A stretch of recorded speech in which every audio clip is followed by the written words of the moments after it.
السلام عليكم ورحمة الله. الحمد لله وكفى والسلام على عباده الذين اصطفى، أما بعد فأعوذ بالله من الشيطان الرجيم. بسم الله الرحمن الرحيم.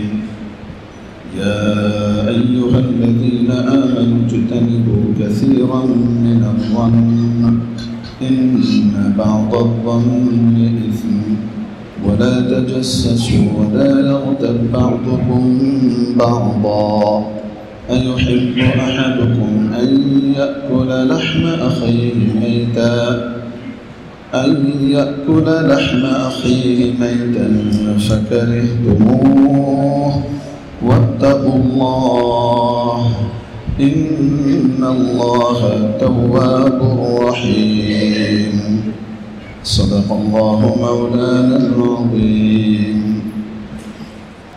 واجب الاحترام حضرات علماء الكرام،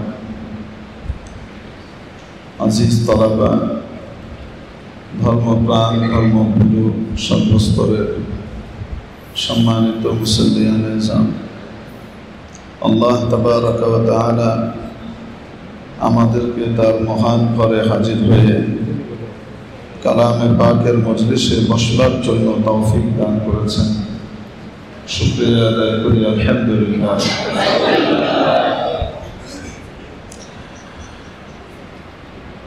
সূরাতুল হুজুরাত 26 নম্বর পারার অন্যতম সূরা, ক্রমানুসারে 49 নম্বর সূরা। এই সূরার 12 নম্বর আয়াতখানি তিলাওয়াত করা হয়েছে। আল্লাহ তাবারাকা ওয়া তাআলা এই আয়াতে কারিমার মাধ্যমে গোটা মানব জাতিকে অত্যন্ত গুরুত্বপূর্ণ কিছু দিক নির্দেশনা দিয়েছেন, যে সমস্ত কারণে একটি পরিবার, একটি সুন্দর সমাজ, একটি চমৎকার রাষ্ট্র, এক কথায় পৃথিবীর সুন্দর বাগানগুলো ধ্বংস হয়ে যায়। যেমনিভাবে কোনো একটা বাগানের মধ্যে যদি আগুন লেগে যায়, তাহলে গোটা বাগানটাকে সে জ্বালিয়ে পুড়িয়ে ছারখার করে দেয়। অথচ ওই বাগানে গোলাপের গাছ ছিল, গন্ধরাজের গাছ ছিল, রজনীগন্ধা ছিল, ওই বাগানের মধ্যে আবার জুঁই চামেলি ছিল, কত সুন্দর সুন্দর ফুলের ঘ্রাণে মৌ মৌ করত। আবার চমৎকার ভালো ভালো ফলের গাছ ছিল, যেগুলো দ্বারা মানব জাতি উপকৃত হতো। আগুন লেগে গেলে পুরো বাগানটা জ্বলে পড়ে ছারখার হয়ে যায়। এত সুন্দর জিনিস, মনোমুগ্ধকর জিনিস শেষ হয়ে যায়। ঠিক তেমনি ভাবে আল্লাহ তাবারাকা ওয়া তাআলা গোটা পৃথিবীটাকে সাজিয়েছেন সুন্দর কিছু রাষ্ট্র দিয়ে, সুন্দর কিছু সমাজ দিয়ে, চমৎকার কিছু পরিবার দিয়ে। পরিবারের ভিতরে সুখ আছে, শান্তি আছে, তাহলে এই পরিবারটা সুস্থভাবে বেড়ে ওঠে। এই পরিবারের বাচ্চারা গঠনমূলক কাজ করবার জন্য অনুপ্রাণিত হয়, অনেক বড় বড় কাজ করে ফেলে। এটি সুন্দর সমাজ চমৎকারভাবে পৃথিবীকে বড় কিছু উপহার দিতে পারে। একটি চমৎকার সুন্দর ন্যায় ইনসাফের ভিত্তিতে প্রতিষ্ঠিত রাষ্ট্র গোটা দেশের জন্য রহমত বরকত আল্লাহর পক্ষ থেকে বয়ে নিয়ে আসতে পারে। সমস্ত মানুষ সুখ শান্তিতে ভেসে বেড়াতে পারে। এই যে বাগানগুলো, এই বাগানগুলো নষ্ট হবার জন্য, এই বাগানগুলোতে আগুন লাগবার জন্য কিছু বিষয় আছে, যে বিষয়গুলো আগুন লাগিয়ে দেয় এবং গোটা সমাজকে, কখনো পরিবারকে, কখনো গোটা দেশকে শেষ করে দেয়। তো এজন্য বলছিলাম, এটি সুন্দর বাগান যেমন ধ্বংস হয়ে যায়, কিসের মাধ্যমে? আগুনের মাধ্যমে, মানে একটা বাগান ধ্বংস হওয়ার জন্য অনেক কিছু হতে পারে, তার ভিতরে একটা আগুন। ঠিক তেমনি ভাবে কিছু বিষয় আছে, কিছু কাজ আছে যেগুলো আগুনের মতো। এই বিষয়গুলো পরিবার ধ্বংস করে, ব্যক্তির শান্তি ধ্বংস করে, গোটা জাতিকেও নষ্ট করে দেয়। সূরাতুল হুজুরাতের 12 নম্বর আয়াতে আল্লাহ তাবারাকা ওয়া তাআলা এই জাতীয় কিছু আগুনের ব্যাপারে আমাদেরকে সতর্ক করেছেন। এই আগুনগুলা জ্বালিও না। তুমি জ্বলবে, সমাজ জ্বলবে, রাষ্ট্র জ্বলবে, পুরো জাতি জ্বলে যেতে পারে। আপসের সৌহার্দ্য, সম্পর্ক, সম্প্রীতি ধ্বংস হয়ে যেতে পারে। এই আগুনগুলা কি? তার মধ্যে একটা হলো কুধারণা। কারো ব্যাপারে কুধারণা করা, বিশেষভাবে কোনো নির্ভরযোগ্য তথ্য না পেয়ে, যাচাই না করে অমুক বলেছেন, তমুক বলেছেন, অমুকের কাছ থেকে শুনেছি, এরকম হয়েছে, এই দিয়ে কারো ব্যাপারে কুধারণা করে ফেলা। সম্পর্ক এই দুজনের মধ্যে নষ্ট হবে, তারপরে এখান থেকে স্প্রেড হবে, একটা পরিবারের মধ্যে সমস্যা হবে, সমাজের মধ্যে সমস্যা হবে। তো আল্লাহ তাবারাকা ওয়া তাআলা ইরশাদ করেন, ইয়া আইয়ুহাল্লাযীনা আমানু, ও আমার বিশ্বাসী বান্দারা, ইজতানিবু, তোমরা জানো আমাকে বিশ্বাস করো, আমাকে মানো, আমার কর্তৃত্ব, আমার জ্ঞান, আমার ক্ষমতা, আমার সবকিছু সম্পর্কে তোমার পূর্ণ আস্থা আছে। ও আমার সে সকল বান্দারা, ইজতানিবু কাসীরাম মিনায-যন্ন, তোমরা বহু রকমের ধারণা থেকে, ধারণাপ্রসূত কথা থেকে নিজেদেরকে বাঁচাও। কেন? ইন্না বা'দায-যন্নি ইসম, কারণ কিছু কিছু ধারণা এটা গুনাহ।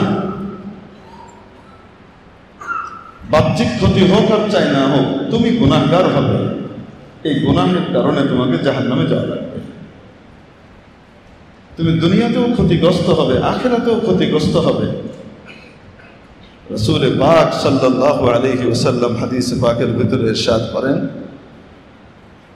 যে ধারণা, কারো ব্যাপারে কুধারণা, এটা ধরো সরাসরি আমি দেখেছি, জেনেছি এবং সংশ্লিষ্ট ব্যক্তির কাছ থেকে আমি আমার এক্সপ্লেনেশন নিয়ে নিয়েছি পরিষ্কারভাবে, তারপরে আমি জানি। আর আরেকটা হলো, বিষয়টা দেখেছি কি হতে পারে, এরম হতে পারে, এরম হতে পারে বলে আমি বলে দিলাম আরেকজনের কাছে, সে বলল আরেকজনের কাছে, বাস আস্তে আস্তে এটাই প্রতিষ্ঠিত হলো যে এমনই হয়েছে। হয় না এরকম? এটা যে হয়, এটা একটা গুনাহ। চুরি করা যেমন গুনাহ, ডাকাতি করা যেমন গুনাহ, অন্যায় করা যেমন গুনাহ, জুলুম করা যেমন গুনাহ, এই কুধারণা একটা গুনাহ। তো নবী পাক আলাইহিস সালাতু ওয়াস সালাম ইরশাদ করেন, এই যে কুধারণা, এটা ভয়ঙ্কর রকমের মিথ্যার অন্তর্ভুক্ত একটা জিনিস। আকযাবুল হাদিস, ইয়াকুম ওয়ায-যন্ন ফাইন্না আয-যন্ন আকযাবুল হাদিস, আও কামা ক্বালা আলাইহিস সালাতু ওয়াস সালাম। খবরদার, সাবধান, বাজে ধারণা থেকে বেঁচে থাকো। এক মুমিন আরেক মুমিনের ব্যাপারে, এক ইমানদার আরেক ইমানদারের ব্যাপারে কুধারণা থেকে বেঁচে থাকো। কেন? এটা চরম মিথ্যা, এটা ভয়ঙ্কর রকমের একটি মিথ্যা কথা। কেন? কেন এটাকে সবচেয়ে জঘন্য মিথ্যা বলা হলো? তার কারণ হলো, কেউ যদি কারো ব্যাপারে কোনো মিথ্যা অপবাদ দেয়, তহমত দেয়, আরেকজনকে বলল, মিথ্যা কথা বলল কারো ব্যাপারে, জানার পর সেটা সে ডিফেন্ড করতে পারে। সে যদি জানে যে আমার ব্যাপারে এরকম মিথ্যা কথা বলা হয়েছে, তখন উনি বলতে পারেন যে এটা ঘটনাটা এমন না, এমন। পারেন কি পারেন না? কিন্তু যখন আমি কুধারণা নিয়ে বসে থাকবো, তো তখন আমি তার ব্যাপারে একটা এমন ধারণা করছি যেটা সঠিক নয় এবং মিথ্যা। এই মিথ্যা ধারণাটাকে সে কখনো অপনোদনও করতে পারবেন না। আস্তে আস্তে এটা বিশ্বাসে পরিণত হবে, একটা মিথ্যা তহমত আমি মনের ভিতরে বয়ে বেড়াবো, আমার দিলটা কলুষিত হয়ে গেল। অন্তরের পরিষ্কার, অন্তরটা পরিচ্ছন্ন হওয়া, এটা এত গুরুত্বপূর্ণ একটা জিনিস যে এইটার উপর ভিত্তি করে কিয়ামতের দিন মুক্তি আর নাজাত মিলবে। يوم لا ينفع مال ولا بنون يوم لا ينفع مال ولا بنون إلا من أتى الله بقلب سليم وأزلفت الجنة للمتقين। سورة الشعراء মধ্যে রব্বুল আলামিন হযরত ইব্রাহিম আলাইহিস সালামের কিছু কথা উল্লেখ করেছেন। ইব্রাহিম আলাইহিস সালাম বলছেন, তো ইব্রাহিম আলাইহিস সালাম বলছেন, ওয়ালা তুখজিনি ইয়াওমা ইউবআসুন, ইয়া আল্লাহ, কিয়ামতের দিন, পুনরুত্থানের দিন আপনি আমাকে অপমানিত করেন না, লাঞ্ছিত করেন না। প্রিয় উপস্থিতি, দুনিয়ার লাঞ্ছনা বড় জিনিস নয়, আখিরাতের লাঞ্ছনা সবচেয়ে বড় জিনিস। দুনিয়া থেকেও লাঞ্ছিত হলে আবার সম্মানিত হবার সুযোগ আছে। আখিরাতে যদি লাঞ্ছনা কপালে লিখে দেওয়া হয়, আর সাথী হিসেবে লিখে দেওয়া হয়, সাঈদের খাতা থেকে নাম কেটে দেওয়া হয়, তো তাহলে সকল মানুষের সামনে সেদিন অপমানিত হতে হবে। নিজের বাবা মা, ছেলে মেয়ে, আত্মীয় স্বজন, সমস্ত মানুষের সামনে আমার আমল নামা এভাবে খুলে আসবে, আমি কি কি করেছি সব দেখানো হবে, সবাই দেখবে। এর চেয়ে বড় অপমান আর কি আছে? আল্লাহ তাবারাক ওয়া তাআলার কাছে হযরত ইব্রাহিমের মতো আলাইহিস সালাওয়াতু ওয়াত তাসলিম, হযরত ইব্রাহিম আলাইহিস সালামের মতো এত বড় গুরুত্বপূর্ণ নবী, উনি দোয়া করছেন, ওয়ালা তুখজিনি ইয়াওমা ইউবআসুন, আয় আল্লাহ, কিয়ামতের দিন যেদিন আপনি উঠাবেন সেদিন আমাকে অপমানিত করেন না। আল্লাহু আকবার, কত বড় নেককার! শুধু নেককার, যাদের কখনো কোনো গুনাহ হয় না তারা হলেন নবী, তাদের কখনো কোনো গুনাহ হয় না। গুনাহ না হলে কিয়ামতের দিন অপমান কেন হতে হবে, অপমানিত কেন হতে হবে? শুধু নবী, নবীদের মধ্যে 1.25 লক্ষ বা 2,24,000 নবী রাসূলের মধ্যে 9 জন নবী হলেন অত্যন্ত সম্মানিত গুরুত্বপূর্ণ নবী। তাদের মধ্যে একজন হযরত ইব্রাহিম আলাইহিস সালাম। উনি বলছেন, আল্লাহর খলিল, আল্লাহ, কিয়ামতের দিন, পুনরুত্থানের দিন আপনি আমাকে অপমানিত করেন। ইয়াউমা লা ইয়ানফাউ মালুন ওয়ালা বানুন, সেটা এমন একটা দিন যেদিন না কোনো সম্পদ কাজে আসবে, না সন্তান সন্তানাদি কাজে আসবে, কেউ তো কাজে আসবে না।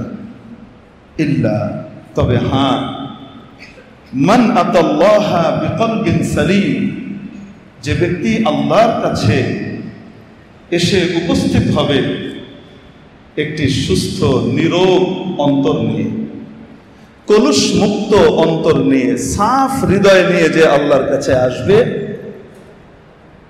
তার কাজে লাগবে, সে জান্নাতে চলে যাবে।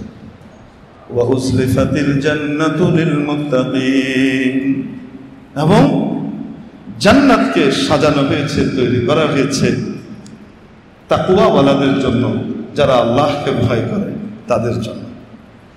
আল্লাহর ভয় যদি আবার ফ্ল্যাকচুয়েট করে, এটাকে আল্লাহর ভয় বলে না, এটাকে দুষ্টুমি বলে। ফ্ল্যাকচুয়েট করে মানে একজনের ক্ষেত্রে জুলুম হতে দেখে সেখানে নীরবতা অবলম্বন করা,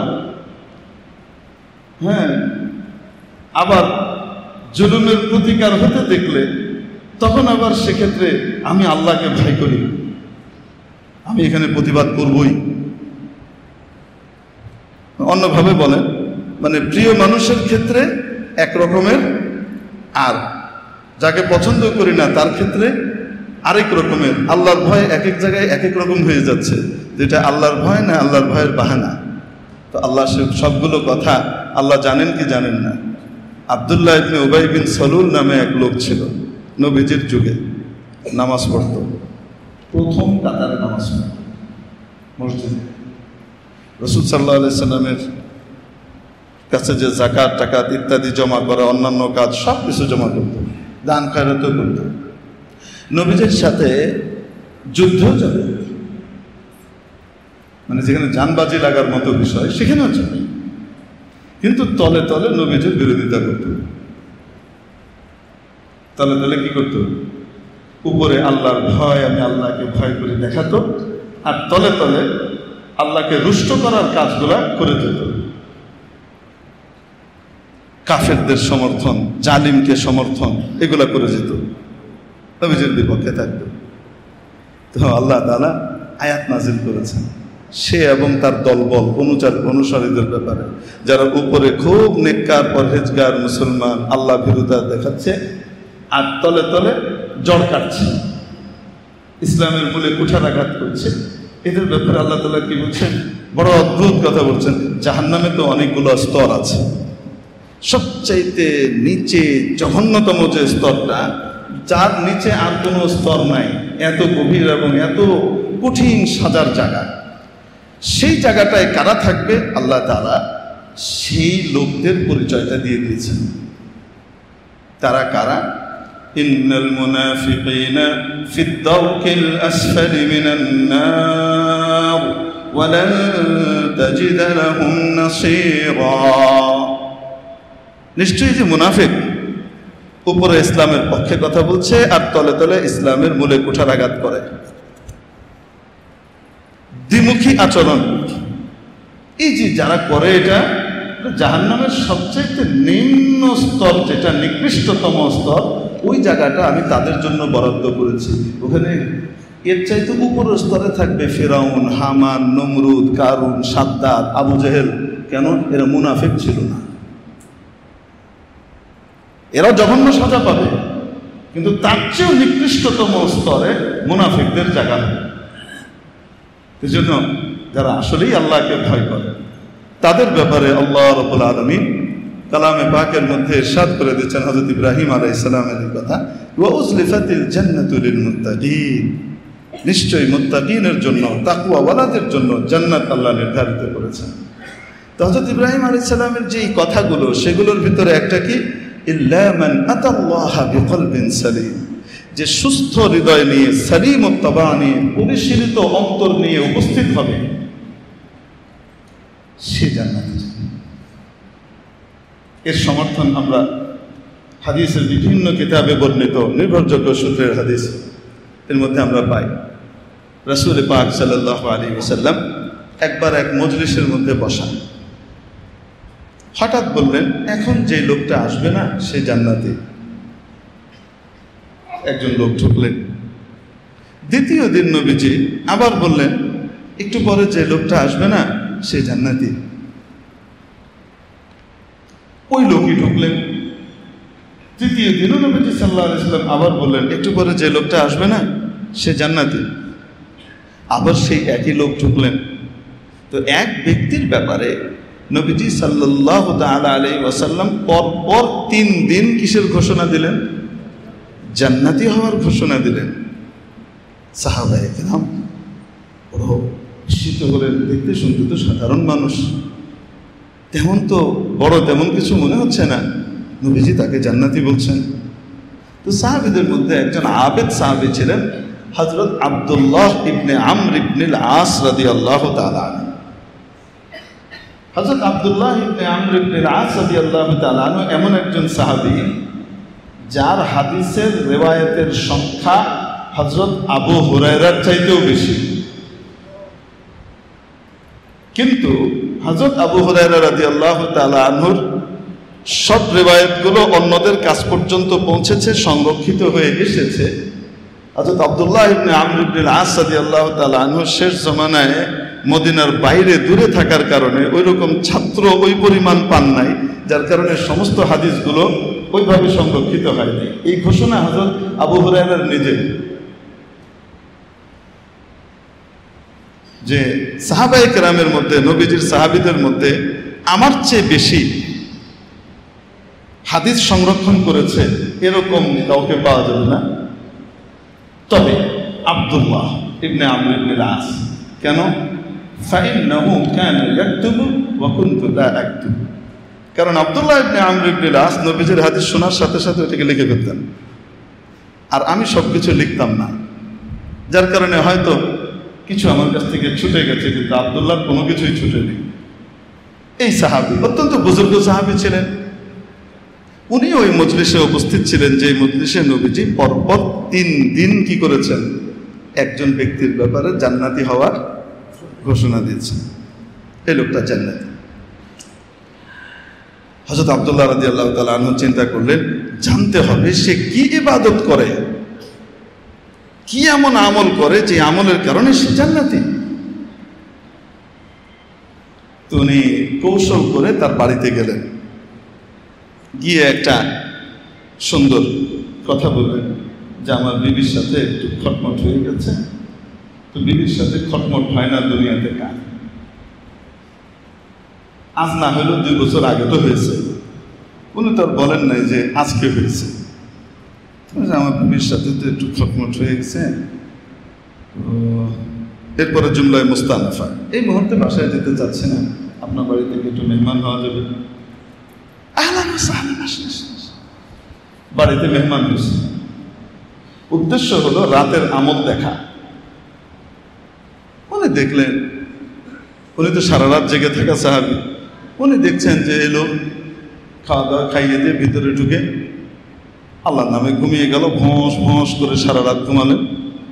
আর সব সাহাবী যেমন তাহাজ্জুদ পড়েন, উনি ওরকম তাহাজ্জুদের সময় উঠে তাহাজ্জুদ পড়লেন। সাহাবীদের জন্য শেষ রাতে উঠে তাহাজ্জুদ পড়া এটা কোনো এক্সট্রা অর্ডিনারি আমল ছিল না, এটা সবাই করে। এবার আমাদের স্তর আর সাহাবীদের স্তরের সাথে একটু মিলাই। আমাদের কাছে কেউ তাহাজ্জুদ পড়লে আল্লাহ, এর চেয়ে বড় ওলি কি আর আছে? আর সাহাবীদের কাছে তাহাজ্জুদ পড়ে না এমন লোক আছে নাকি? সে আবার কে যে তাহাজ্জুদ পড়ে না? অতএব সাহাবীদের যে স্তর, তাদের যে মান মর্যাদা, তার ধারে কাছে আসলে যাওয়ার মতো ক্ষমতা আমাদের নাই, তবে চেষ্টা করে যাই। চেষ্টা করতে থাকলে আল্লাহ তাআলা ইনশাআল্লাহ তাদের সাথেই আমাদের হাসর করবে। তো উনি দেখেন ওই তাহাজ্জুদ পড়লেন, তারপরে ফজরের নামাজে চলে আসলেন। 2 দিন 3 দিন কোনো আমলই নাই। কি করে? সারা রাত জেগে তো নামাজও পড়ে না। তো শেষে জিজ্ঞেস করে বসলেন, উনি বলছেন, হযরত আসল ব্যাপারটা কি আমাকে বলেন তো দেখি। আপনার বেগমের সাথে রাগ করে আপনি 3 দিন বাইরে বাড়ি থাকবেন, এটা হওয়ার কথা না, ব্যাপারটা কি? ভাই ঠিক আছে, বলি কি ব্যাপার। ব্যাপার হলো তুমি বিশেষ কি আমল করো, ওটা আমি দেখতে চেয়েছিলাম যে ওই আমলটা যেন আমিও করতে পারি, তাহলে আমিও নবীজির সেই সুসংবাদের অন্তর্ভুক্ত হয়ে আমিও জান্নাতি হতে চাই। এই সুসংবাদ নবীজি 3 দিন তোমার ব্যাপারে বলেছেন, আর তুমি ঢুকেছ। তুমি কি আমল করো ওটা জানতে চাই। তুমি অনেকক্ষণ চিন্তা করে বললেন, হযরত আমি তো কোনো আমল করি না। উনি বললেন, ঠিক আছে বিবরণ দাও, তুমি কি কি করো সেটা বলো। তেমন কিছু করি না, সারাদিন খাটি, বাইরে কায়িক শ্রম করে আসতে হয়, রাতে বড় ক্লান্ত থাকি, আমি তো ঘুমিয়ে পড়ি।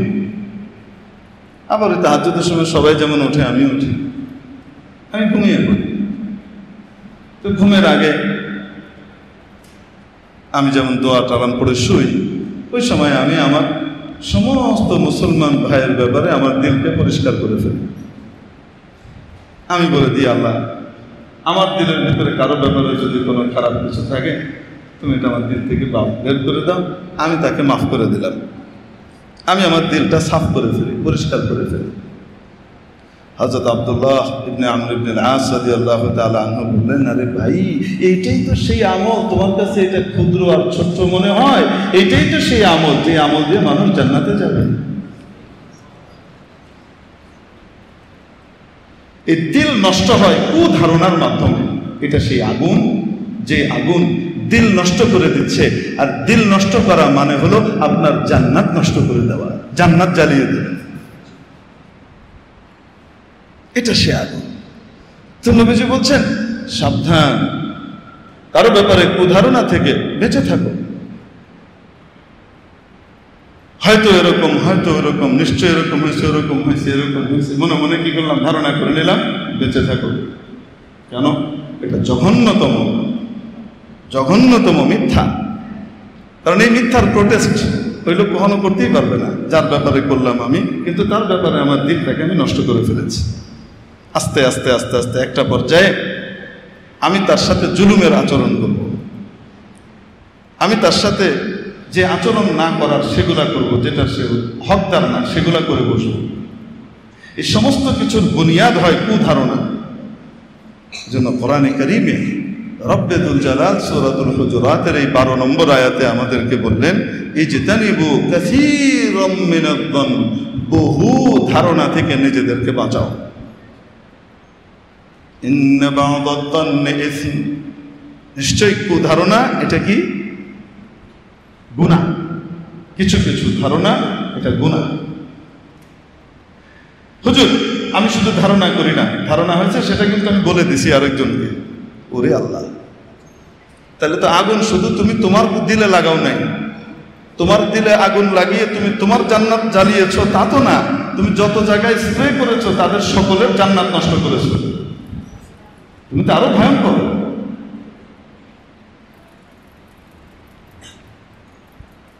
আল্লাহ আল্লাহ আল্লাহ। এই জন্য সব সময় ধারণা থেকে, কুধারণা থেকে নিজেকে কি করতে হয়? বাঁচাতে হয়। দিল সাফ, জান্নাত রেডি। আমল টামল অত বেশি নাই, ফরজ আমলগুলা করেছে, ওয়াজিব আমলগুলা করেছে, হারাম কাজ করে নাই, অতিরিক্ত নফল নাই, কিছুই নাই। ওই যাবে ইমিগ্রেশনের ভিতরে দেখার সাথে সাথে ও কি করেন, কোথায় যাবেন, কি উদ্দেশ্যে যাবেন, ও জিজ্ঞেসও করবে না। ও দিল সাফ, যাব। আল্লাহ তাআলা আমাদেরকে দিল সাফওয়ালাদের অন্তর্ভুক্ত করে দেন। ইন্না বা'দাদ-দন্নি ইসম ওয়া লা তাজাসসু, খবরদার গোয়েন্দাগিরি করবে না কারো পিছনে। কারো দোষ বের করার জন্য তার পেছনে লেগে থাকবে না। কি দোষ করছে সেটা দেখার জন্য তার পেছনে লেগে থাকবে না। গোয়েন্দাগিরি করো না। অন্যের দোষ তালাশ করতে যেও না। এটা এমন এক জঘন্য জিনিস, এটার দ্বারা মানুষের ভিতরে কিবির তৈরি হয়, অহংকার হয়, আমি ভালো ও খারাপ। অথবা আমার স্বার্থকে এস্টাবলিশ করতে হলে ওর দোষ বের করতে হবে, ওর দোষ খুঁজে বের করো, খুঁচিয়ে খুঁচিয়ে বের করো কি কি দোষ আছে। হাজারো গুণের ভিড়ে দুটো দোষ বের করার জন্য মরিয়া হয়ে পাগলের মতো ছুটে বেড়ায়। কারো পিছনে গোয়েন্দাগিরি করুন। হ্যাঁ, কারো যদি দোষ হয় তোমার সামনে চলে আসে, সেটা ভিন্ন জিনিস, সেটা কি করতে হবে সেটা নির্দেশনা কোরআন হাদিসে দেওয়া আছে। অথবা কারো ব্যাপারে তোমার কাছে দোষ এসে পৌঁছলো, তাহলে কি করতে হবে? তদন্ত করো, যাচাই করো, সংশ্লিষ্ট ব্যক্তিকে জিজ্ঞেস করো, আপনার ব্যাপারে এরকম কথা শুনলাম, হুজুর আপনি নাকি মিছিল করে এসে মসজিদ দখল করে নিছেন, স্লোগান দেওয়া এটা করছেন। তো যার ব্যাপারে বললো তাকে জিজ্ঞেস করো আসলে কি। এটা তো এমন এক জিনিস যেটার দ্বারা নিজের জান্নাত নষ্ট হবে, আর যখন আমি আরেকজনকে বলবো তার জান্নাতটাও শেষ করে দিলাম আমি। এত জঘন্য কাজ করলাম, জিজ্ঞেস তো করতে হয়। কেন বললাম জানেন? আমার কাছে গতকাল এবং আজকে এই পর্যন্ত কয়েকজন মুসল্লিয়ানে কেরাম বলেছে, হুজুর আপনার ব্যাপারে এই বলেছে, আপনি লোকজন রেডি করে নিয়ে এসে এটা করেছেন। আমি বললাম আলহামদুলিল্লাহ, যে বলেছে তাদের জন্য শুকরিয়া। কারণ আমার তো নেক আমল অনেক কম, আমি অত আমল করতে পারি না। তোমাদের তো অনেক আমল আছে, সেই আমলটা আমার কাছে ট্রান্সফার করবার ব্যবস্থা করে দিচ্ছে, আর কিছুই হয়নি। আলহামদুলিল্লাহ। হুজুর জিজ্ঞেস করতেছি আসল ঘটনা কি? ঘটনা হলো এই, বললাম যে ঘটনা হবে 1:30টার দিকে আমাকে মুসল্লিদের তরফ থেকে অনেক মুসল্লিয়ানে কেরাম ফোন করেছেন, হুজুর এশার নামাজটা যদি একটু আসেন, এখন তো সব জুলুমের জবনিকা পাত হয়েছে,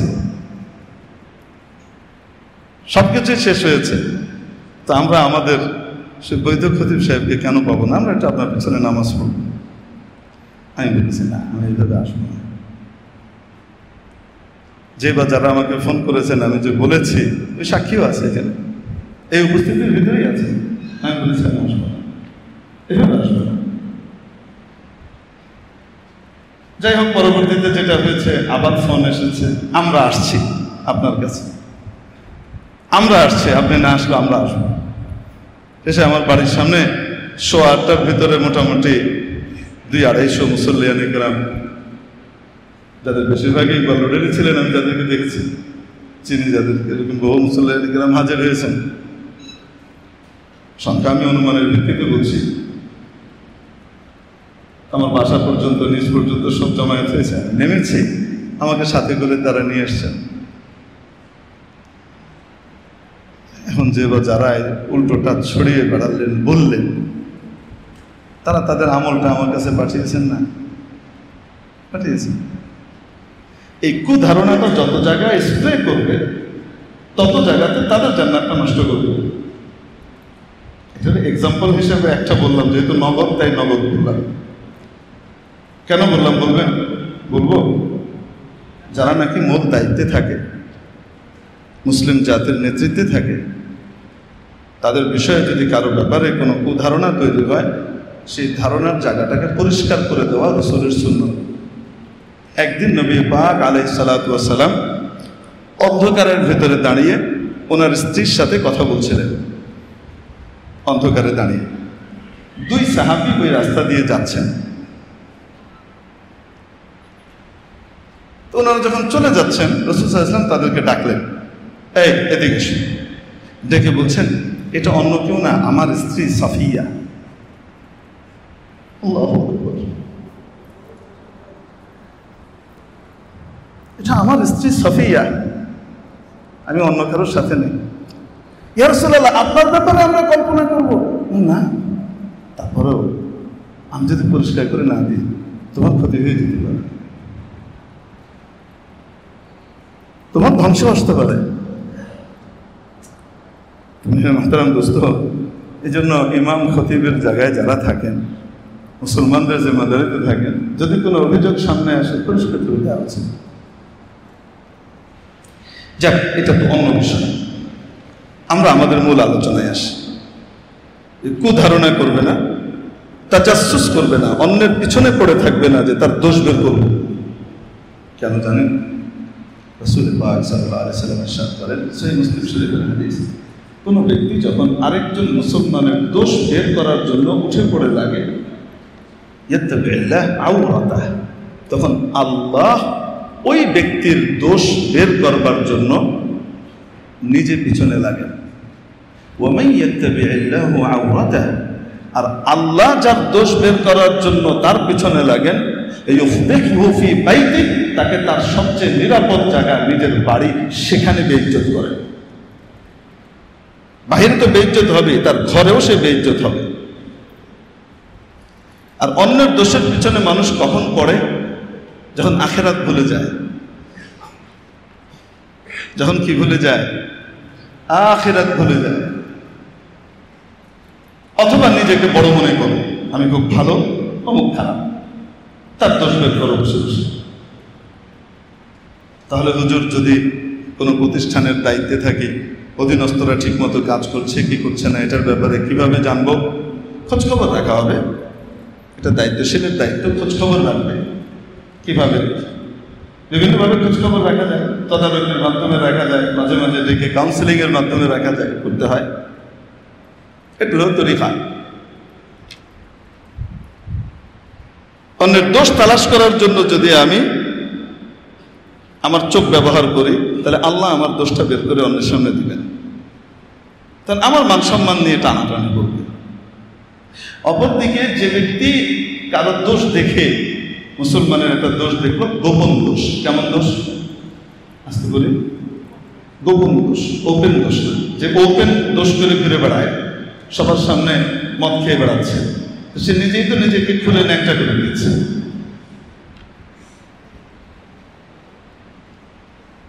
তা তো ঢাকার কিছু নাই। কারণ গোপন দোষকে যদি কোনো ব্যক্তি জানার পরেও গোপন করে ফেলে, কারো কাছে না বলে। আল্লাহ তাআলা বলেন, আল্লাহ নবী বলেন, কিয়ামতের দিন আল্লাহ তাআলা হাসরের ময়দানে তার জন্য একটা স্ক্রিন তৈরি করবেন আলাদা। তাকে ওই পর্দার ভিতরে নেওয়া হবে, তার সমস্ত হিসাব কিতাব ওই পর্দার ভিতরে শেষ হবে, তার দোষগুলো পৃথিবীর আর কেউ জানবে না। বলে তাজাসসুস করো না। এবং এই কারণেই আপনি দেখবেন আপনাদের বাড়ি ঘরের ভিতরে সিসি ক্যামেরা আছে না নাই? কোথায় থাকে এটা? প্রতি ফ্ল্যাটের দরজার সামনে থাকে। প্রত্যেক ফ্ল্যাটের দরজার সামনে থাকে না মেইন এন্ট্রান্স এবং ঢোকার জায়গা, ওই জায়গায় থাকে। এটা নিরাপত্তার জন্য। একটা ফ্ল্যাটের সামনে যদি এরকম সিসি ক্যামেরা লাগানো থাকে, তাহলে তার বাড়ির ব্যক্তিগত কিছু প্রাইভেসি আছে না নাই? সেই প্রাইভেসি ক্ষুণ্ণ হয়। এই জন্য কারো বাড়ি দরজা বরাবর রেখে দেওয়া হয় না, ওইটা বাইরে রাখা হয়, এমন জায়গায় রাখা হয় যদি বাড়িতে কোনো উল্টাপাল্টা হয় পরবর্তীতে যেন ওই বহিরাগত লোককে শনাক্ত করা যায়। অবাস্তব না বাস্তব? আমি এটা এখান থেকে বলছি যে আমি আপনাদের ইকবাল রোডে মোটামুটি 17 বছর ধরে আছে। তো এটা তো মাশাআল্লাহ অনেক উন্নত ভালো একটা এরিয়া, শিক্ষিত সমাজ না, বড় বড় বুদ্ধিজীবী এখানে থাকেন। তো ওনাদের বাড়ি ঘরের ভিতরে একসাথেই তো থেকেছি, তো কোথাও আমি দেখি না যে ঘরের উপরে কি রাখা আছে, কোনো ফ্ল্যাটের মুখে সিসি ক্যামেরা রাখা আছে। কেন? ব্যক্তিগত প্রাইভেসি আছে তার, এই প্রাইভেসি ক্ষুণ্ণ হয়। বেডরুমের ভিতরে যেখানে আপনি ঘুমান ওই জায়গাতে কখনো সিসি ক্যামেরা লাগানো হয়? বলেন না কেন? কন না কেন? ওটার কন্ট্রোল শুধু আপনার কাছে, আর কারোর কাছে নেই, কিন্তু আপনি কি লাগান কেন? ঘরের ভেতরকার প্রাইভেসি আছে, এটা ভেতরে ইত্যাদি লাগানো, এটা তাজাসসুসের অন্তর্ভুক্ত। মুফতিয়ানে কেরাম বলেন যে এই যে তাজাসসুস, এটাকে তাজাসসুস বলে আরবিতে, যে কারোর পেছনে লেগে গোয়েন্দাগিরি করতে চেয়েও না। দোষ যদি সামনে চলে আসে সেটা ভিন্ন জিনিস, আসেন গোয়েন্দাগিরি করতে চেয়েও না। প্রত্যেক মানুষের আলাদা প্রাইভেসি আছে।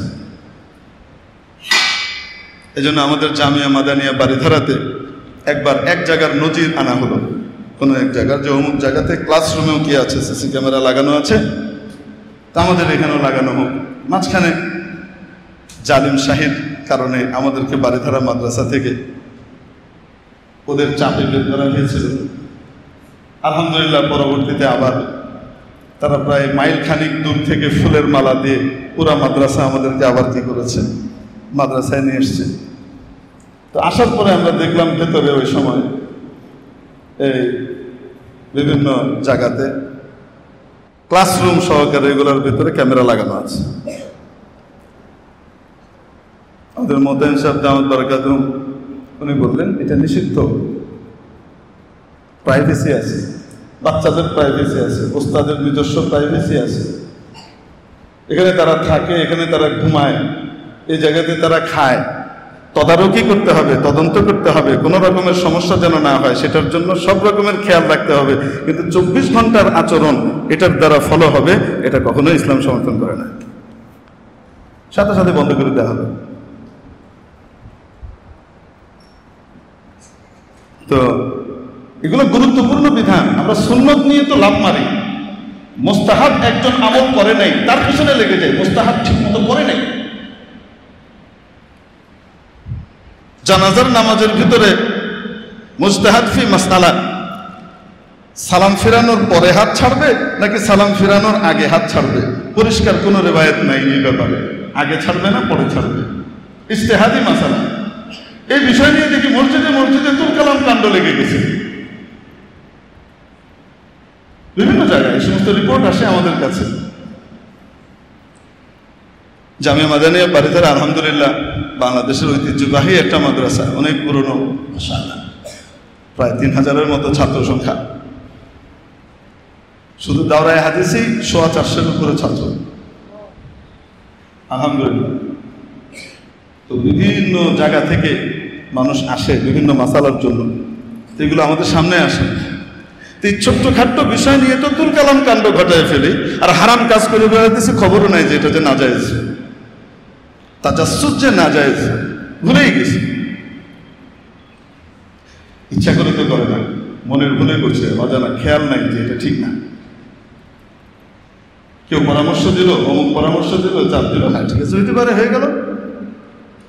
তো ওয়ালা তাজাসসু, তাজাসসুস করবে না।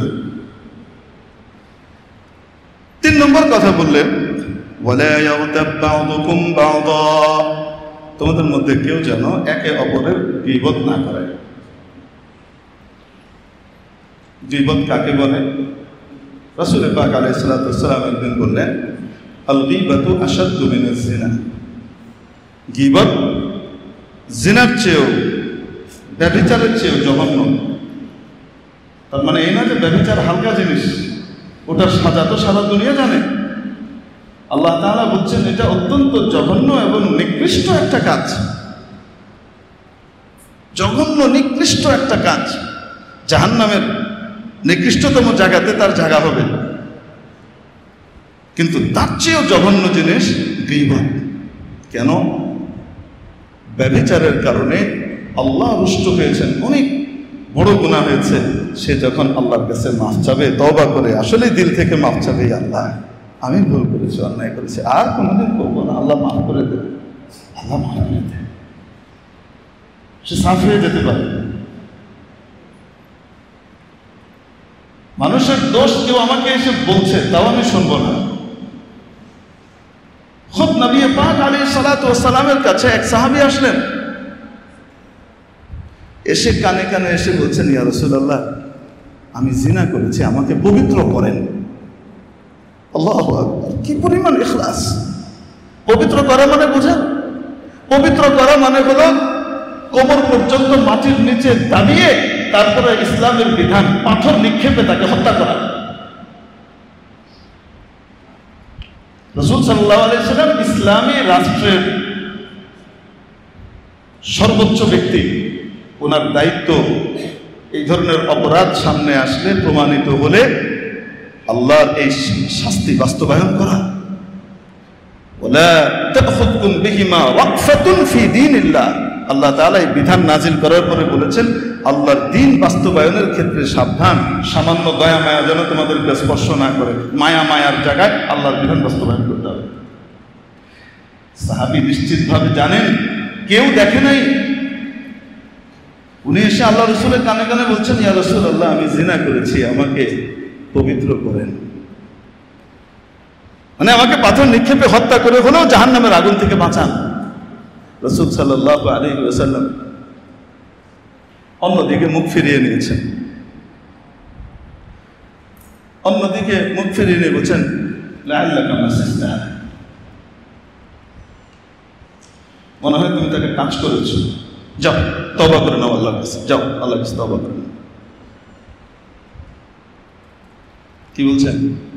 হয়তো তুমি টাচ করেছো, যাও আল্লাহর কাছে তওবা করে নাও, আল্লাহ যত বড় গুনাহই হোক মাফ করে দেন, যাও। তুমি মনে হয় টাচ করেছো, এই টাচ করাটা, স্পর্শ করাটাকে কি মনে করছো? জিনা। রাসূল অন্যদিকে মুখ ফিরিয়ে নিয়েছেন। সাহাবী আবার এদিকে আসছেন, ইয়া রাসূলুল্লাহ ইন্নী জিনাইতু, আমি জিনা করেছি। রাসূল সাল্লাল্লাহু আলাইহি ওয়াসাল্লাম আবার অন্যদিকে মুখ ফিরিয়ে দিলেন আর বলার আগে বললেন, লাআল্লাকা ক্বাব্বালতাহা, মনে হয় তুমি তাকে চুমু দিয়েছো, যাও। এর চেয়ে বড় অপরাধ আল্লাহ মাফ করে দেন, যাও আল্লাহর কাছে মাফ চাও। বলে চেহারা ঘুরিয়ে ফেলেছেন আরেক দিকে। আবার এসে বলছেন, ইয়া রাসূলুল্লাহ আমি জিনা করেছি। নবী সাল্লাল্লাহু আলাইহি ওয়াসাল্লামের কাছে এরপরে আর কোনো রাস্তা খোলা ছিল না, কারণ যতগুলো উনি ব্যাখ্যা দিয়ে কোনো মতে বিষয়টাকে টেলে দিতে চাচ্ছিলেন যে সে আল্লাহর কাছে মাফ চেয়ে নেক, আল্লাহ মাফ চাইলে আল্লাহ মাফ করে দিবেন, সে তো তওবা করে এসছে, বোঝাই যাচ্ছে। এখন দুইটা ব্যাখ্যা নবীজি নিজে দিলেন, দিয়ে বললেন এর চেয়ে বড় জিনিস আল্লাহ মাফ করে দেন। মানে কি ইঙ্গিত করলেন? তুমি যেটা বলছো ওটাও যদি করে দেন আল্লাহ মাফ করে দেন, যাও। কিন্তু দ্বিতীয়বারও যখন এসে বলেছেন আর কোনো রাস্তা খোলা নেই, রাসূল সাল্লাল্লাহু আলাইহি ওয়াসাল্লাম সাহাবীদেরকে বললেন, যাও একে নিয়ে যাও, ইসলামের যে বিধান সেটা বাস্তবায়ন করো, যাও। মেরে মুহতারাম দোস্ত, নবীজি সাল্লাল্লাহু আলাইহি ওয়াসাল্লাম খুঁজে বেরিয়েছেন কে কে জিনা করে তাদের ধরো। নাকি কেউ এসে স্বীকারোক্তি দিলেও সেটাকে মিনিমাইজ করে আল্লাহর সাথে সমাধান করিয়ে মাফ করিয়ে দিচ্ছেন? কোনটা? বুঝাতে পেরেছি? ইসলামের শিক্ষা কোথায়, আমরা কোথায়? কোথায় ইসলাম, কোথায় আমরা? আল্লাহ আমাদেরকে বুঝদান করেন বলে আমি, অন্যের দোষ নয়, নিজের দোষ দেখতে হয়। তো এটা হলো রাসূল সাল্লাল্লাহু আলাইহি ওয়াসাল্লাম বলছিলেন যে আল গীবাতু আশাদ্দু মিনাজ জিনা, জিনা তো বড় ভয়ঙ্কর আমল, কাজ, তার চেয়েও জঘন্য হলো গীবত। কেন? তার কারণ হলো কেউ যদি জিনা করে সে আল্লাহর কাছে মাফ চাইলে, সত্যিকার অর্থে মাফ চাইলে কি হয়ে যায়? মাফ হয়ে যায়। কিন্তু কেউ যদি গীবত করে, যতক্ষণ পর্যন্ত যার গীবত করেছে সে মাফ না করে ততক্ষণ আল্লাহ তাআলা মাফ করেন না। এটা হয়ে যায়। আরেকটা ব্যাপার হলো গীবত এমন এক আগুন, যে আগুন একটি সমাজ, একটি রাষ্ট্র, একটি দেশ, একটি পরিবারকে ধ্বংস করে দেয়। এই জন্য আল্লাহ বলছেন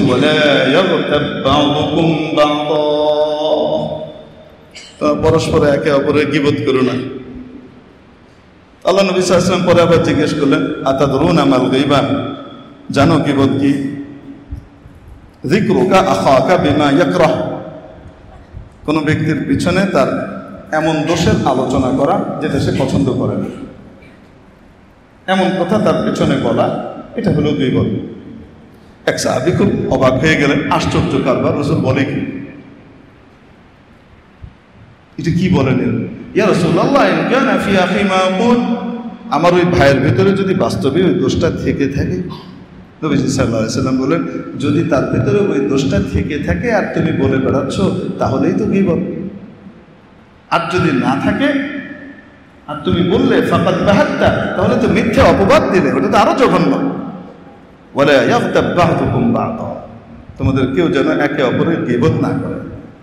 তবে হ্যাঁ, কিছু কিছু বিষয় বলা, অন্যের দোষ কিন্তু বলা, এটা কখনো কখনো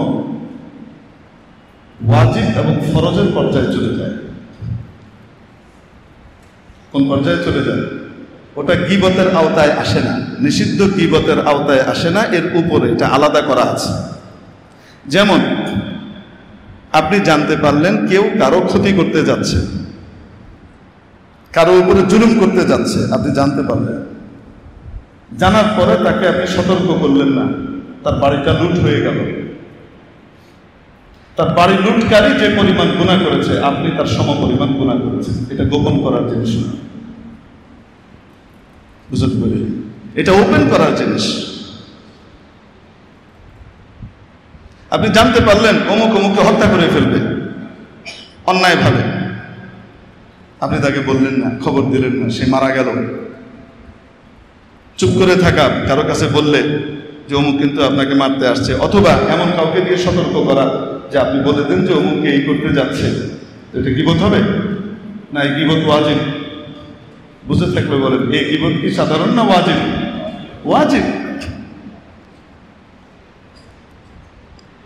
কেউ যখন কারো উপরে মিথ্যা অপবাদ আর তহমত দেয়, আপনি জানতে পারলেন যে সে বিশৃঙ্খলা ছড়িয়ে গোটা সমাজকে নষ্ট করে দিচ্ছে, আপনি কাউকে সতর্ক করলেন না, তো তাহলে গোটা সমাজটা নষ্ট হয়ে গেল, মানুষের ভিতরে মিথ্যার প্রতিষ্ঠা হয়ে গেল।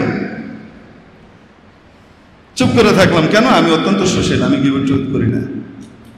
তো এটা গীবতের অন্তর্ভুক্ত তো নয়, এটা তো অন্য জিনিস।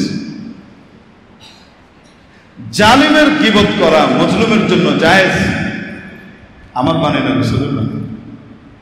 কার গীবত? জালিমের দোষ মজলুম যদি বলে এটা গীবত নয়, এটা কি তার হক। কোরআনে কারীমের 6 নম্বর পারার প্রথম আয়াত, লা ইউহিব্বুল্লাহুল জাহরা বিস-সুই মিনাল কওল, মানুষের সাথে বাজেভাবে কথা বলা, কারোর সাথে কি করা? বাজেভাবে কথা বলা, এটা আল্লাহ পছন্দ করেন না। ইল্লা মান যুলিম, তবে যে মজলুম, যে জুলুমের শিকার হয়েছে,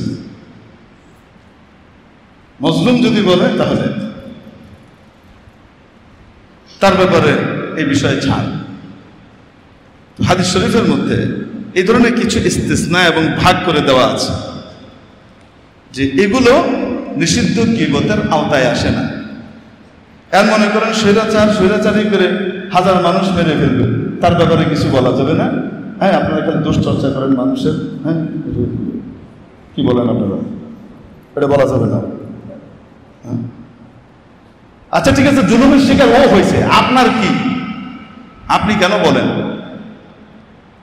আমার কি? আমিও তো মজলুম হচ্ছি, আমার বিবেককে তুমি কি করছো? খোঁচা মেরে শেষ করে দিচ্ছ। আমি মনোকষ্টের ভিতরে ভুগছি, আমি বলবো না? যাই হোক, কিছু জিনিস আছে আগুন, এই আগুনগুলো মানুষের দিলকে নষ্ট করে, তার জান্নাতকে নষ্ট করে, সমাজ নষ্ট করে। তার ভিতরে একটা আল্লাহ তাআলা বললেন কুধারণা, 2 অন্যের পেছনে গোয়েন্দাগিরি করা নিষেধ। এটার দ্বারা কিবির তৈরি হয়। আর যদি কারো দিলের ভিতরে সরিষার দানা পরিমাণ কিবির আর অহংকার থাকে, সে সোজা জান্নাতে যাবে না। এই জার্মটা জ্বালানোর জন্য তাকে জাহান্নামে নেওয়া হবে, জাহান্নামে জ্বলে ওই জার্ম পরিষ্কার হবে, তারপর সে জান্নাতে যাবে, সোজা জান্নাতে যাবে না। এই জন্য অহংকার থেকে মুক্ত কিভাবে হব? রাসূল পাক আলাইহিস সালাতু ওয়াস সালাম হাদিস শরীফের ভিতরে কিছু পন্থা শিখিয়ে দিয়েছেন, খুব সহজ। মান বাদাআ বিস সালাম বারিআ মিনাল কিবর। যে ব্যক্তি প্রথম সালাম দেয় সে কিবির থেকে মুক্ত হয়ে যায়। আল্লাহু আকবার। কি থেকে মুক্ত হয়ে যায়? যে আগে সালাম দেয়। আমি তো কোম্পানির এমডি সাহেব, আমি তো খতিব সাহেব, আমি আমারটাই বলি, আমি বড় মুফতি সাহেব, আমি অন্যরা আমাকে সালাম দেবে, আমি উত্তর দেব। কিবির। অভ্যাস করা উচিত নিজে নিজে সালাম দেওয়া। আমি আমাকে দিয়ে উদাহরণ দিলাম, আপনি যে কোনো পেশা যে কোনো জায়গাতে নিয়ে আসেন। আপনি আপনার দারোয়ানকে সালাম দিয়েছেন, আপনি তার উপকার করেন নাই, আপনি নিজের জান্নাতটা নিশ্চিত করছেন, জাহান্নামের খাতা থেকে নিজের নাম কাটাচ্ছেন, দিল পরিষ্কার করছেন। হয় না? হয় না? বড় ছোটকে সালাম দেওয়া। অতএব এখন থেকে আমরা শুধু দেখতে থাকবো কে কে আগে সালাম দেয়, কে কে দেয় না। কি বলেন? এতক্ষণ বয়ান দিয়ে আমরা এটাই তো বুঝলাম, কে কে আগে সালাম দেয় না, তার মানে ওর দিলে কিবির আছে। এরকম যদি মনে করি সে আগে সালাম দেয় না, তার মানে তার দিলে কিবির আছে। এটা কোন ক্যাটাগরিতে পড়লো? কুধারণা। আর বলেন না কেন? এটা কোন ক্যাটাগরিতে পড়লো? কুধারণার ক্যাটাগরিতে পড়লো। পড়লো কি পড়লো না? তো তাহলে তারটা সে বুঝবে। বেশি চেয়ে বেশি আমি তাকে মনে করিয়ে দিতে পারি, ভাই কখনো আপনাকে সালাম দিতে দেখি না, আর তারপরে আপনার কোনো অধীনস্থ আপনাকে সালাম দিলে আপনি সালামের উত্তরও দেন না, ফিরে চলে যান। এটা কি সালামের উত্তর? আল্লাহ তাআলা আমাদেরকে বুঝবার তৌফিক দান করেন। হ্যাঁ, তো এই জন্যে তারপরেরটা কি? গীবত করবে না। আলোচনাগুলো শেষ হয়নি, এটা এখানেই থাক। আল্লাহ তাআলা তৌফিক দিলে কোনোদিন হয়তো বলবো, যদি তৌফিক দেন। আমরা দোয়া করি আল্লাহ তাবারাক ওয়া তাআলা এই নির্দেশনাগুলোর উপর আমাদেরকে আমল করবার তৌফিক দান করেন। ওয়া আখিরু দাওয়ানা আনিল হামদুলিল্লাহি রাব্বিল আলামিন। অবশ্যই একটা আয়াত আছে, বলবো নাকি? হ্যাঁ, এখানে আয়াত আছে সূরাতুন নূরে, যেখানে নবী পাক আলাইহিস সালাতু ওয়াস সালামের পবিত্রতা স্ত্রী আমাদের আম্মা জান আয়েশা সিদ্দিকা রাদিয়াল্লাহু তাআলা আনহার উপরে কিছু লোক তহমত দিয়েছিল। তহমতটা দিয়েছিল কিভাবে? ওরা তো এটা মুনাফিকরা দিয়েছিল, মূলত কিছু সরল মনা মুসলমানও এটার সাথে জড়িত হয়ে গিয়েছে, ইসলামের চেতনায় জড়িত হয়েছে। কিসের চেতনায়? মানে রাসূলের স্ত্রীর উপরে অপবাদ দেয়া হয়েছিল যে উনি জিনা করেছেন অমুকের সাথে, নাউযুবিল্লাহ। একটা ঘটনাকে কেন্দ্র করে খামাখাই বলে দিয়েছে, ছড়িয়ে দিয়েছে।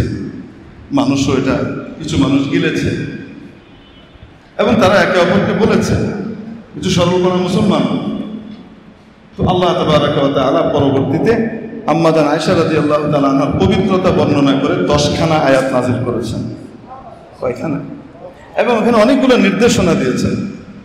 তো আল্লাহ তাআলা সেখানে বলেছেন, লাউলা ইজ সামি'তুমু, যখন তোমরা এটা শুনলে এই ধরনের কথা, বাজে কথা, কেন ওই সময় যান্নাল মুমিনুনা ওয়াল মুমিনাতু বিআনফুসিহিম খায়রা, তখন কেন ঈমানদার পুরুষ এবং নারীরা নিজেদের ব্যাপারে ভালো ধারণা করলো না? না, এটা তো কেউ দেখেনি, অনুমানের ভিত্তিতে আমরা বলতেই পারি না, নাউযুবিল্লাহি মিন যালিক, হতেই পারে না। জনিত বিচার করেছেন, কেন তারা এটা বললো না? ওয়াকালু হাযা ইফকুম মুবিন, লাউলা ক্বালু হাযা ইফকুম মুবিন, কেন তারা বললো না যে এটা একটা মিথ্যা কথা, আমি আপনার কথা শুনবো না, বলবো না? তার ব্যাপারে ধারণা প্রসূত কথা যখন বললো, কেন তারা এটা বললো না? পরবর্তীতে যেটা হয়েছে, আচ্ছা, এই সরলমনা মুসলমানদেরকে কিভাবে বিভ্রান্ত করা হয়েছে? নবীর ঘর করবে 2 নম্বর, আমার নবীর ইজ্জত নষ্ট করবে, আমার নবীর ঘরে 2 নম্বর মহিলা থাকবে, হইতে দেওয়া যায় না।